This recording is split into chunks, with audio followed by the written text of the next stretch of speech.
그러면 시작하도록 하겠습니다. 보시는 것처럼 이 대암산 위에서 패러글라이딩 장에서 이게 찍은 사진입니다. 올라가 보신 분, 손 한번 들어봐 주시죠. 의외로 많이들 안 가셨네요. 예, 그럼 이따가 다 같이 가시면 좋겠네요. 예. 보시면 올라가서 보면은 확 트인 멋있는 전경이 파노라마가 이게 쫙 펼쳐집니다. 올라가서 보면은 궁금해해요. 당연히 궁금해할 수밖에 없습니다. 이게 무엇이지? 왜 이런 지형이 만들어졌을까? 이런 궁금증을 갖게 됩니다. 결론은 저희들이 이제 조사를 해서 운석 충돌구입니다라고 이제 보고를 했지요. 그러면 오늘 운석 충돌구에 대해서 간단하게 좀 이야기를 나누고요. 그리고 또 합천 운석 충돌구에서 나온 결과물에 대해서도 좀 말씀을 드리려고 합니다. 보통 우리가 운석에 대해서는 많이들 알고 계세요. 그쵸? 가끔 떨어지고, 가끔 떨어진 것을 찾으러 많은 사람들이 달려가고, 왜냐하면 돈이 된다고 하니까요. 근데 어찌됐든 우리나라에서는 아직 운석 충돌구에 대한 연구는 그렇게 많이 진행되지는 않았습니다. 어떻게 보면은 합천 운석 충돌구가 발견되었기 때문에 본격적으로 또 많은 분들이 연구를 하지 않을까 이렇게 생각하고 있어요. 운석 충돌구란 전 우주적인 어떤 현상이다라고 말씀을 드릴 수가 있습니다. 보시는 것처럼 큰 천체하고 작은 어떻게 보면 이제 부스러기라고도 할 수 있는데요. 이러한 소행성의 파편이라든가 아니면 해성의 파편 이런 것들이 큰 천체에 보다 큰 천체에 부딪혀서 어떤 함몰 지역을 만드는 형태를 우리가 보통 운석 충돌구다라고 이야기를 합니다. 그러니까 이게 두 번째 있는 것처럼 태양계 어디에서든지 발견될 수 있는 어떤 지형적인 요소다라고 말씀드릴 수 있고요. 그리고 맨 마지막에 오늘날에도 운석 충돌구가 만들어지고 있습니다. 시간 관계상 많이 좀 패스는 하겠습니다. 여기가 어디일 것 같아요? 화성이요. 어떻게 딱 보고 알죠? 진짜요? 네, 맞습니다. 화성입니다. 요즘 화성에 누가 가 있죠? 사람들이요. 사람들이 갈 준비를 하고 있어요. 그렇죠? 예. 사람들이 가기 전에 지금 화성에 탐사선을 보내서 지금 지형 조사를 많이 하고 있습니다. 보시는 것처럼 화성은 이제 보통 이렇게 빨간색의 이제 뭐 별이다라고 얘기하는데요. 보시는 것처럼 제가 이 부분을 왜 보여드리냐 하면 여기가 화성에 있는 예제로 크레이터입니다. 이 크레이터가 아까 말씀드린 것처럼 이제 다른 어떤 소행성에 와서 부딪혀서 이 화성에도 만들어진 거거든요. 그런데 왜 작년에 출발해서 올해 2월에 퍼서비어런스라는 탐사선이 화성에 도착을 했어요. 그렇죠? 얘가 도착해서 지금 열심히 조사를 하고 있습니다. 근데 조사하는 지역이 어디냐 하면요, 바로 운석 충돌구 아니에요. 왜 그러냐 하면 이 운석 충돌구 자체가 갖는 의미가 굉장히 많습니다.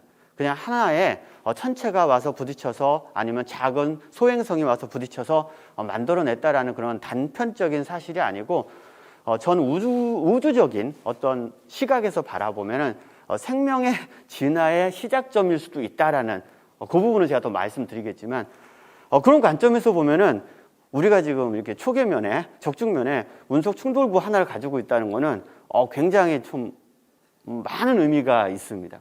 그 부분을 또 계속해서 볼게요. 보시는 것처럼 예제로의 이 크레이터에 가서 탐사선이 열심히 지금 임무를 수행하고 있어요. 근데 여기 보시는 것처럼 며칠 전에 얼마 전에 이 퍼서비어런스가 하나의 돌에 구멍을 뚫어서 요거 되게 작은 구멍입니다만 구멍을 뚫어서 시료를 확보했어요.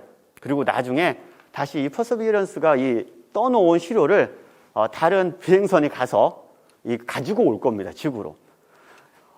왜 이렇게까지 할까요? 그만큼 외계 행성에 있는 운석 충돌구가 중요하기 때문입니다. 왜냐하면 이 운석 충돌구에는 과거에 물이 있었고 그리고 과거에 어떻게 보면 생명 진화에 흔적이 있을 것이다 라고 해서 이 운석 충돌구를 들어간 겁니다. 그러면 저게 운석 충돌구라는 걸 어떻게 알고 들어갔을까? 그것은 바로 지구에 있는 또는 달에 있는 많은 운석 충돌구를 이미 연구했기 때문에 그 안에서 나타나는 양상들을 많이 조사했기 때문에 들어가게 된 겁니다. 그 부분을 좀 더 다뤄보려고 합니다. 운석 충돌구, 우리가 크레이터라고 얘기하는 이 부분은 달 표면에 있는 1900년 초까지도 달 표면에 있는 울퉁불퉁한 지형을 다들 화산 분출에 의해 만들어진 화산 지형일 것이다 라고 생각을 했었습니다. 어찌됐든 1609년에 갈릴레이 이분이 망원경을 만들어서 맨 처음에 망원경이 왜 만들어졌냐 하면요, 다들 아시겠지만 멀리 있는 걸 가까이 보려고 만든 거잖아요. 근데 이분은 이 지구에 있는 걸 본 게 아니고 천체를 보기 시작했어요. 예를 들어서 태양에 있는 흑점, 목성에 있는 여러 위성, 그리고 또 달에 있는 여러 지형들을 보기 시작합니다. 여기 이제 간단하게 이분이 스케치한 모습인데 보시면은 이런 게 이제 나타나잖아요, 그렇죠? 뭔가 울퉁불퉁해요. 이때까지는 달은 매끈하게 생겼다라는 게 정론이었거든요. 근데 어찌됐든 간에 새로운 발견을 하기 시작합니다. 근데 그 출발점은 뭐냐면 바로 망원경이었고, 그리고 자신이 관찰한 것을 어떻게 증명할 것인가 끊임없이 이제 노력을 하게 되죠. 어찌됐든 이 갈릴레오가 운석 충돌구 가능성을 언급은 합니다만 결국은 이것이 받아들여지기는 정말로 어려웠어요, 그 시대에는요. 그래서 보시는 것처럼 달에는 이렇게 운석 충돌구가 많아요. 이제 어떻게 보면 이제 그 갈릴레이 그분이 본 크레이터보다 무수히 많습니다. 자, 여기 있는 크레이터 빨리 한번 세보세요. 몇 개일까요? 300개요. 300개. 놀랬어요. 가장 중요한 숫자가 맞았어요. 죄송합니다만 여기서 저기까지가 한 1700km입니다. 직경이. 그리고 제가 하나 더 보여드리면 그 안에는 무수한 크레이터들이 있습니다. 보시는 것처럼 여기서 여기는 93이잖아요. 93km. 그 안에는 더 작은 것도 들어있죠. 여기 보니까 더 작은 것도 있어요. 자, 그래서 방금 보여드린 여기에 있는 크레이터를 빨리 세면 직경이 1km 이상인 것이 30만 개가 있습니다. 자, 그러면 여기서 궁금해요. 이상하다. 옛날에 지구과학 시간에 배우기를 달하고 지구하고 뭐 비슷한 시기에 만들어졌다. 뭐 이렇게 했잖아요. 달이 이만큼 운석 충돌구가 있다 그러면 지구에도 있어야 되잖아요. 그렇죠? 아마 지구엔 더 많아야 돼요. 왜 그럴까요? 달보다 지구가 중력이 세요. 끌어당기는 힘이 세요. 그러니까 달보다는 더 많은 운석들을 끌어당겼을 거예요. 근데 지금 우리가 보고 있는 지구에는 운석들이 많이 없어요. 이 맨 처음에 이 크레이터가 달에서 발견되고, 그리고 또 이 발견된 크레이터를 화산 분출에 의한 보통 우리가 볼케노라고 얘기하잖아요. 이것이다라는 것에서 아니다, 이거는 운석에 의해서 만들어진 거다라고 이렇게 바뀌었는데 시간이 정말 많이 걸렸습니다. 그 중에는 이 두 가지 오해가 있어요. 첫 번째는 이 그림이 뭘 의미하냐면요, 잘 보세요. 동그라미 원형이죠. 그런데 보시면은 90에서 45도로 각도로 떨어지면은 운석이 충돌하면 이렇게 동그라미가 되고요. 예를 들어서 35도에서 20도로 떨어지면 이렇게 되고요. 15도 이하로 비스듬히 떨어지면 이렇게 돼요. 구분하실 수 있겠어요? 예, 구분 못합니다. 무슨 말이냐면요, 우리가 갖고 있는 하나의 생각 중에 화산에 의해서 빵 터지면 다들 원형으로 잘 만들어지잖아요. 우리 지구에서는 그게 너무 익숙해요.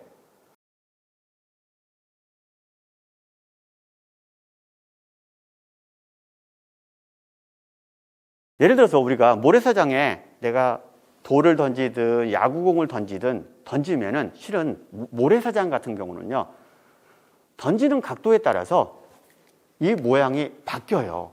비스듬히 던지면은 모래가 이렇게 펑퍼짐하게 퍼지잖아요. 그 구덩이가, 그렇죠? 다들 그렇게 생각을 했습니다. 왜 달에는 이렇게 찌그러진 아니면은 우리가 보통 타원형 이러한 운석 그러니까 크레이터가 없을까? 그러니까 그거는 다 화산이 빵빵빵 터져서 만들어진 거야라고 생각한 거예요. 근데 여기서 오해가 뭐냐면요. 운석 충돌구에서 다루어지는 그 에너지 개념은 우리가 돌을 벽에 던지거나 그냥 뭔가를 하나 저쪽에 던져갖고서 구덩이를 파는 그 정도의 것이 아닙니다. 즉 다시 얘기해서 이 접촉면에 어느 각도로 들어가든지 간에 방사성 형태로 엄청난 에너지로 빵 터져버립니다. 그러니까 결국은 남아있는 흔적은 다 원형으로 가게 됩니다. 이걸 이해하는 데는 시간이 많이 걸렸어요. 1900년 초에 어떤 분이 여러 가지로 아마 운석 충돌구가 맞을 것이다라고 얘기는 했지만 궁극적으로 이것들이 받아들여지기까지는 달 탐사까지 갑니다. 그러니까 사람들이 달에 가서 크레이터에 갔잖아요. 그래서 만약에 그게 화산에 의해서 만들어진 이런 화산체였으면 그 주위에서 주워와야 하는 돌은 뭘까요? 우리가 흔히 얘기하는 바잘트, 그렇죠? 화산에 의해서 만들어진 돌들을 가지고 와야 돼요. 그런데 가지고 온 돌이 뭐냐 하면요. 나중에 또 보여드리겠지만 운석이 꽝 떨어지고 나면 그 일대에 부스러기들이 엄청 많이 만들어지거든요. 이제 그것들이 엉겨 붙어서 만들어진 강력암, 요게 그런 형태가 됩니다. 보시는 것처럼 이것도 우리가 제주도에서 보는 구멍이 뻥뻥뻥뻥 뚫린 그런 암석이 아니죠. 그렇죠? 중간에 보면 약간 이렇게 큰 암편들이 껴있는. 그래서 이런 것을 통해서 확실하게 이제 그렇구나. 달의 많은 부분이 운석 충돌에 의해서 만들어진 거구나 라고 이제 알게 됩니다. 그러니까 1960년대 후반 1970년대까지 사람들이 운석 충돌구에 대해서 확신을 못하고 있었습니다. 결정적인 계기는 그러면 운석 충돌구라는 것이 우리 지구를 보면은 많이 없어요. 많이 없는 것 같아요. 비슷한 모양의 지형은 있는데 이게 운석 충돌구인지 아닌지를 어떻게 알죠? 달 같은 경우는 뭐 가서 보고서 가지고 왔으니까 이해됐어요. 그러면 왜 달에는 30만 개 이상의 아까 본 그 화면에 있는 게 30만 개라는 겁니다. 그렇게 많은 운석 충돌구가 있는데 왜 지구에는 운석 충돌구가 그렇게 없을까요? 예, 바로 지구는 살아있는 행성이기 때문에 그래요. 계속해서 비도 오고 계속해서 바람도 불고 그래서 풍화, 침식 이런 것들이 빈번하게 일어나니까 옛날 지형들을 계속해서 바꿔버립니다. 또 하나는 다들 아시겠지만 이제 판구조론 뭐 이렇게 해령에서 이렇게 점점 지각이 움직이고 막 그러잖아요. 그렇죠? 지각이 움직이면서 옛날에 있었던 그런 크레이터들을 다 없애고 그렇게 만들어 갑니다. 어찌됐든 간에 예를 들어서 그래요. 우리나라에도 운석 충돌구가 있어요. 이게 운석 충돌구예요 라고 얘기하고 싶은데 증거가 있어야 돼요. 그래서 1960년대, 70년대에 걸쳐서 그렇다면 운석 충돌구가 갖는 그것이 만들어내는 증거가 무엇일까? 이 부분을 또 연구하게 됩니다. 근데 재밌는 건요. 이 사진이 어떤 사진일까요? 뭔가가 뻥 터졌어요. 그러고 나서 막 엄청난 구덩이가 만들어졌어요. 네, 원폭 실험입니다. 그만큼의 강력한 폭탄 실험을 옛날에 많이 했어요. 재밌는 게 뭐냐면 그 실험을 한 주위에서 발견되는 독특한 모양의 암편들이 발견되기 시작했어요. 예를 들어서 이런 겁니다. 요거는 우리가 이제 샤토콘이라고 해요. 보시는 것처럼 꽃갈 모양으로 이렇게 뭔가 홈들이 나열되어 있죠. 보통은 이런 모양이 안 만들어집니다. 왜냐하면 그래요. 안 만들어집니다. 네. 그런데 이거는 언제 만들어지냐 하면요. 강력한 충격파에 의해서 즉 돌이 변형이 되는 거예요. 그래서 요거를 또 증명하려고 어떤 이제 과학자들은 예를 들어서 미 공병단으로부터 이제 다이나마이트 이런 걸 막 공급받아서 하늘에서도 터뜨리고 땅속에도 터뜨리고 막 이런 지형 또는 암석에 따라 어떻게 달라지냐고 막 실험을 합니다. 결국 실험을 해서 아하, 이 정도 세기가 되면 이런 모양이 나오는구나라는 걸 밝히게 돼요. 그래서 운석 충돌, 예를 들어서 이런 모양이 어디에서 나왔다 그러면요, 이 지질학 현상으로는 솔직히 만들어질 수 없는 에너지 개념입니다. 아까 말씀드린 것처럼 원자폭탄이 터져야 만들어지는 그런 구조기 때문에, 그래서 이 모양을 다들 확실한 운석 충돌의 증거로 삼게 됩니다. 그리고 또 하나는 이거는 눈으로 볼 수가 있어요. 이게 지금 10cm짜리 돌멩이거든요. 그러니까 눈으로 봐서 알 수 있는 증거가 있고요. 그 다음은 운석 충돌에 의해서 만들어진 그 충격파라는 것이 바바바방 전파되면서 미세한 광물 하나하나에도 다 영향을 줘요. 예를 들어서 요 석영이라는 광물 입자인데요. 보통은 이렇게 빗금친 예쁘게 정렬되어 있는 평행하게 늘어선 이 선 모양이 없습니다. 근데 그 정도의 충격파가 영향을 주면 석영도 그 격자 속에서 변형을 받아 이러한 선들을 만들게 됩니다. 요건 이제 선으로 보이지만 원래는 평면상으로 쫙 변형이 일어나는 거예요. 어찌됐든 이러한 두 가지, 적어도 두 가지의 증거가 요구되는 것으로, 아니면은 이제 가장 강력한 건 요겁니다.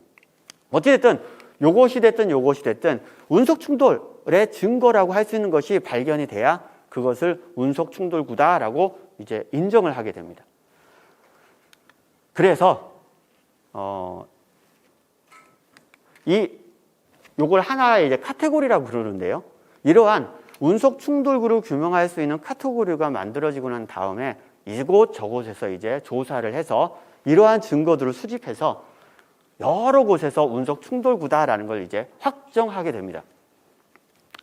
전 세계에 약 200여 개가 있고요. 지금 이제 이건 운석 충돌구입니다 라고 이렇게 확인된 게 이제 조만간 이제 우리나라에도 점이 하나 찍힐 거라고 생각하고 있습니다.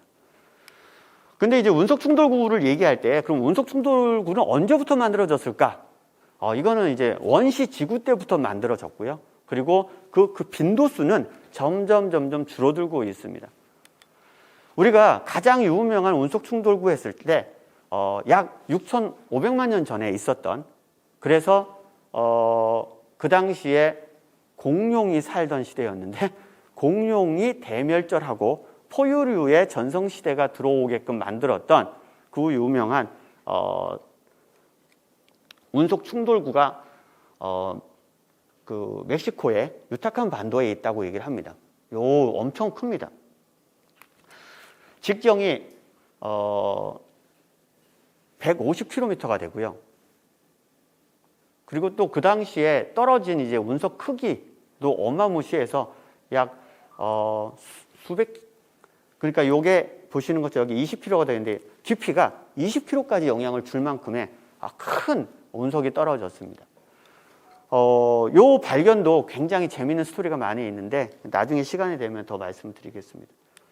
근데 이제 우리가 합천하고 좀 생각을 해보면은 좀 작은 사이즈가 좀 이해하기 쉽거든요. 보시면은 이거는 미국에 있는 아리조나 주에 있는 미티어 크레터라는 운석 충돌구입니다. 보시는 것처럼 직경이 1200m고요. 그리고 그 분화구의, 즉 현 상황에서 우리가 보는 충돌구의 그 깊이는 170m고요. 그리고 이 지역이 원래 사막이었기 때문에 사막에서 운석 충돌이 있어서 사막 평면보다 이렇게 올라온 가장자리가 있는데 이 가장자리가 약 45m씩 다 올라와 버렸습니다. 그러니까 운석 충돌이 있고 난 이후에 이러한 구덩이도 만들어지고 그리고 이러한 지각 변형 또한 있고, 그래서 전체적으로 보면 엄청난 지형 자체가 변한 걸 알 수가 있습니다. 이 운석 충돌구는 굉장히 연구가 잘 되어 있습니다. 그래서 다양한 예를 지질도도 나와 있고 이 안에서 나타나는 양상들을 굉장히 연구를 많이 했는데요. 보시면은 여기 이제 미티어 크레이터가 있습니다. 그러면 요거는 이제 참고용으로 저희들이 많이 쓰는 건데, 미티어 크레이터가 만들어질 확률 그랬을 때 여기에는 지금 한 10의 3승으로 되어 있으니까 한 수천 년에 한 번씩은 약 1.2km의 구덩이를 만들 수 있는 운석이 떨어지지 않겠나. 예를 들어서 이때 떨어진 운석의 크기는 한 50m라고 얘기를 하거든요. 그래서 이제 근데 안 보고 싶어요, 그렇죠? 예, 이게 떨어지는 거 보면은 안 됩니다. 예. 너무 위험해서 안 됩니다. 그러면 운석 충돌구를 연구할 때 여러 가지 요인이 있습니다. 이제 조금 약간 좀 제가 빨리빨리 넘어가겠습니다. 왜 그러냐 하면요, 운석 충돌구가 만들어질 때 생각해 보면 도대체 얼마나 빠른 속도로 내려오길래 충돌을 하길래 그 정도의 구덩이가 만들어질까? 요거는요, 첫 번째는 속도를 생각하셔야 됩니다. 속도가 기본적으로 운석 충돌구가 만들어지는 그 속도는 초당 최소 10에서 맥시멈 30km입니다. 그러니까 초당 킬로미터이기 때문에 우리가 재현할 수 없는 실험에 해당이 됩니다. 보통 이제 한 15km 초당 아니면 초당 20km를 가지고서 모델링을 많이 돌리는데요. 어찌됐든 간에 그러한 실험들을 많이 합니다. 예를 들어서 요거 같은 경우 하나의 그 실험 예인데요. 작은 구슬 하나를 요 1cm 구슬 하나를 초당 10km의 속도로 암석에 부딪혀서 이것들이 어떤 현상으로 부서지고 어떻게 그 에너지가 전파되는가를 실험한 겁니다. 예를 들어서 이런 거예요. 너무 강력하게 부딪히니까 어떻게 됐어요? 완전히 다 네네 이렇게 됐어요. 그리고 이거를 모델링을 해보면 이렇게 나옵니다. 부딪혀서 만들어내는, 즉 다시 얘기해서 그 암석 쪼가리에 부딪혔기 때문에 암석 쪼가리가 어떻게 영향을 받는가를 보니까 위로 튀어나가는 애들도 있고요. 이것이 이렇게 구덩이가 만들어지고요. 그 밑에는 수많은 어떻게 보면 이제 크랙처럼, 그렇죠? 갈라지는 것처럼 영향들이 팍 퍼져나가는 걸 보게 됩니다. 즉 다시 얘기해서 요거는 하나의, 우리는 지금 현재 합천 같은 경우는 한 4km에 해당이 되는 운석 충돌구인데 그거를 축소시켜 놓은 거랑 똑같다라고 생각하시면 됩니다. 즉 다시 얘기해서 운석이 떨어졌을 때 이 일대가 이렇게 영향을 받았을 것이다. 자, 보시기 바랍니다. 이게 모델인데요.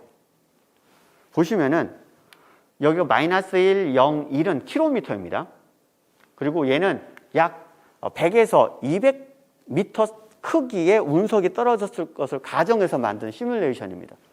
그리고 또 하나 보실 것은 이 격자 하나하나가 거의 1km를, 아니 100m를 상징합니다. 다시 보시겠어요?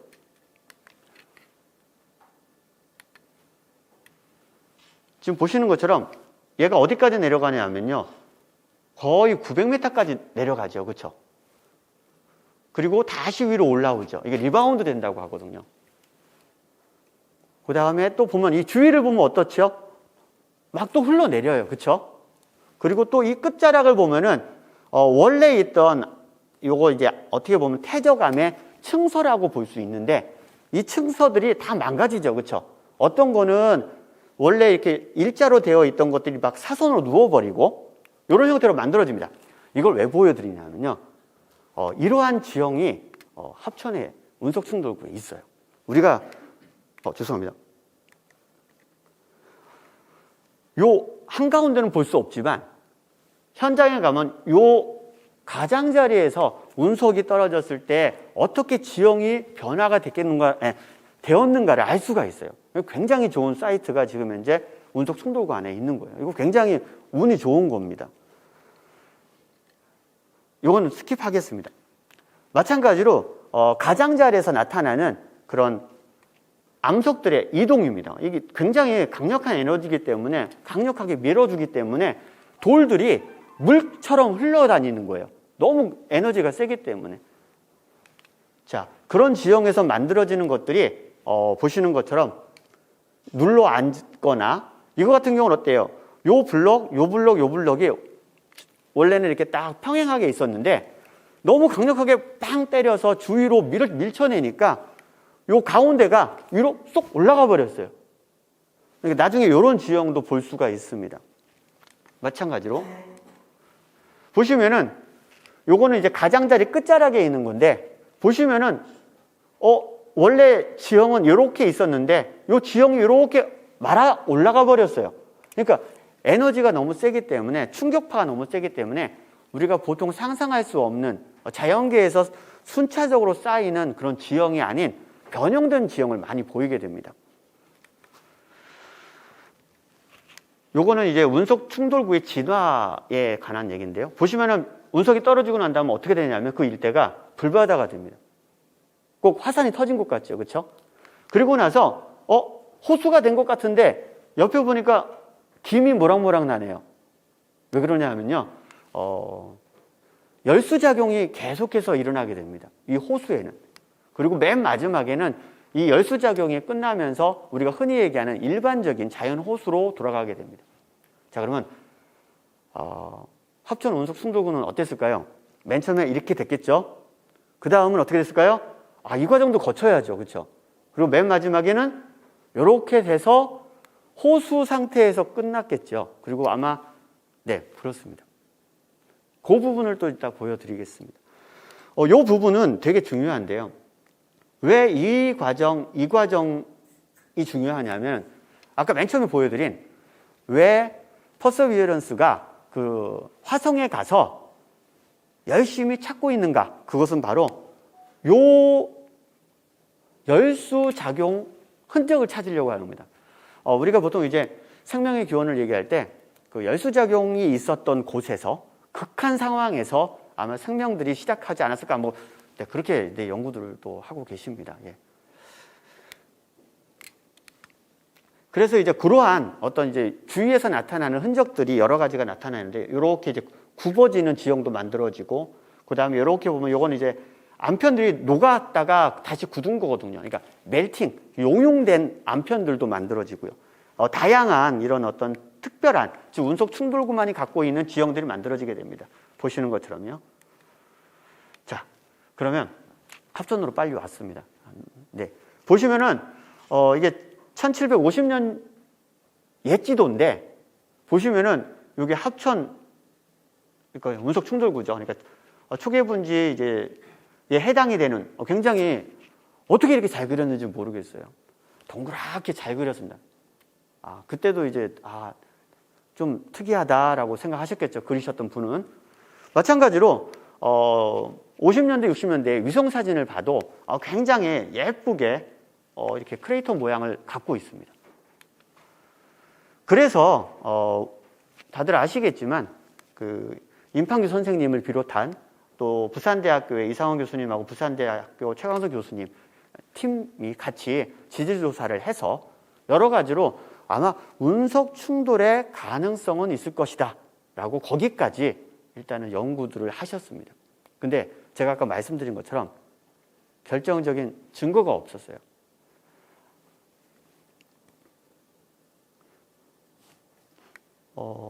네. 그래서 이제 저희가 시추를 해서 이제 증거들을 수집하게 되었는데요. 보시는 것처럼 위에는 호수 퇴적층이라고 얘기합니다. 아까 제가 말씀드린 것처럼 이게 운석이 떨어지고 나서 거의 불바다가 되고, 그 이후에 열수작용에 의해서, 왜냐하면 그 부분은 스킵하고요. 열수작용에 의해서 또 다른 어떤 여러 가지 변형물질들이 만들어지고, 그 다음에는 또 자연호수로 가고 이런다고 말씀드렸는데, 상부에서 약 70m까지는 호수 퇴적층처럼 보이는 것이 쌓입니다. 근데 일단 그렇게 넘어가겠습니다. 그 밑에는 운석이 떨어지고 난 다음에 아까 막 주위에서 흘러내렸잖아요, 그렇죠? 그러한 형태의 것들이 쌓여 있는 그런 암편들이 껴 있는 퇴적층들이 나오게 됩니다. 이걸 우리가 이제 충격 강력암층이라고 얘기를 하는데요. 그래서 어떻게 보면은 그 운석 충돌구 그 지하에 우리가 상상할 수 있는 어떤 운석 충돌구일 것이다라고 상상했을 때 나타나는 퇴적 층서가, 퇴적물들이 이렇게 잘 그 지하에 보관되어 있었습니다. 근데 이것만으로는 이제 증거가 안 되죠. 네, 현장에서 작업하는 모습이고요. 130m에서 요 돌 하나가 가장 강력한 증거를 제공해 줍니다. 130m 내려가는데 굉장히 힘이 들었는데요. 어찌됐든 간에 요 돌을 하나를 꺼내서 쪼개었는데 이런 모양이 나오게 됩니다. 보시면 아시겠지만 우리가 아까 보여드린 즉 쉐터콘입니다. 즉 원뿔, 충격 원뿔함에 해당이 됩니다. 그래서 이 사진 하나로 일단은 운석 충돌구이다라는 부분이 이제 규명이 됩니다. 그 다음은 이제 아까 말씀드렸던 것처럼 두 번째 증거, 약간 현미경 하에서 관찰할 수 있는 거, 이런 것들을 조사합니다. 이렇게 이제 광학 현미경을 이용하고요. 그 안에 보면은 이렇게 예쁜 모양의 광물들이 많이 있습니다. 보시는 것처럼 광물이 막 쪼개져 있잖아요, 그렇죠? 이게 충격파의 영향이거든요. 그리고 굉장히 예쁘죠, 모양이. 뭔가 팡 퍼져나가는 듯한 느낌? 이것도 충격파의 영향으로 짜자자작 광물들이 막 부서지는 흔적입니다. 그 다음에 충격파가 지나가면서 그 격자 아니면 광물들 안에 있던 그런 어떤 수분을 포함하고 있는 애들은 또 더 강하게 반응들을 하거든요. 어쨌든 그 안에서 이렇게 뭔가 멜팅이 빵 방울처럼 터진 듯한 이런 것도 보이고요. 그리고 이것이 PDF, 아까 말씀드린 석영에서 나타나는 변형된 격자 구조, 아니 그러니까 그 평행 구조가 되겠습니다. 결국은 이러한 증거들을 가지고서 저희들이 운석 충돌구입니다라고 규명을 하게 됩니다. 맨 위에 있는 것은 아까 말씀드린 호수 퇴적층이고요. 요 밑에 있는 것은 이제 충격 강력암층입니다. 재미있는 결과는 저희가 이렇게 라인을 따라서 시추를 5공을 했거든요. 그래서 5공을 딱 조합해 보면은 예를 들어서 하부 충격 강력암층이 이렇게 두껍게 있겠구나. 그리고 그 위에는 호수 퇴적층이 이렇게 있겠구나라는 어떤 지형적인 조사도 또한 했습니다. 그래서 그 결과로 이렇게도 표현할 수가 있습니다. 예를 들어서 맨 마지막까지 좀 호수나 습지로 남아 있었던 지형, 그리고 더 오래됐을 때, 예를 들어서 뭐 2만 년 전, 또 3만 년 전에 나타날 수 있는 호수 지역, 뭐 이런 형태로 저희들이 더 연구를 할 수는 있습니다. 이제 저희들이 가서 보게 될 사이트 간단하게 말씀드리면, 아까 여기가 이제 율곡면, 여기가 초계면인데 넘어오면서 내려오면서 고갯길에 이러한 노두 단면이 있습니다. 요 노두 단면을 이제 보시면은 아까 설명드린 즉 운석 충돌구가 만들어질 때 가장자리에서 만들어질 수 있는 그런 독특한 지형들이 나오는 것입니다. 가서 보시면 이 안내판은 없습니다. 제가 그냥 안내판 하나 넣어놓긴 했지만 결론입니다. 제가 아까 말씀드린 거 이 부분만 좀 우리가 우리 특히 젊은 우리 분들이 좀 나중에 답을 해줬으면 좋겠습니다. 그 갈릴레이 망원경이라고도 얘기하고요. 그리고 달을 보면서 이렇게 크레이터를 관찰했던. 근데 이제 관점이죠, 문제는. 그렇죠? 요거는 굉장히 멀리 보는 관점이고요. 옆에 있는 거는 어떻게 보면은 미시적 관점이잖아요. 그렇죠? 그래서 우리한테는 다양한 관점이 필요하고요. 그래서 여러분들이 좀 다양한 관점을 가지고 열심히들 해주셔서 저희들이 발견 못하는 더 좋은 증거들을 운석 충돌구에서 좀 발견들 해주셨으면 좋겠습니다. 아까 말씀드린 것처럼 운석 충돌구의 끝은 어딜까? 이 연구가 가는 그 끝은 어딜까? 굉장히 의미가 있습니다. 저희가 지금 벌써 운석 충돌구 이쪽에 관심을 갖고 들어와서 연구하는 팀들이 점점점 늘어나고 있어요. 왜 그러냐 하면 지금 화성에 있는 거잖아요. 화성에 있는 이러한 것들을 좀 가지고 와서 연구하려고 하는데 이미 벌써 운석 충돌구가 우리 여기에 있잖아요. 즉 다시 얘기해서 과거에 화성에서 있었을 법한 현상이 지금 초계면의 적중면 밑에 흔적으로 남아있는 거예요. 그런 관점에서 보면은 굉장히 좋은 사이트이고 그리고 많은 분들이 지금 외국에서도 관심을 많이 갖고 있어요. 그런데 무엇보다도 저는 이 부분, 즉 운석 충돌구 이 부분이 좀 더 우리 후배님들이 더 많이 연구하고 또 어떻게 좀 지역의 자랑으로 많이 삼으면 좋지 않을까, 이런 생각을 갖고 있습니다. 네, 경청해 주셔서 감사합니다.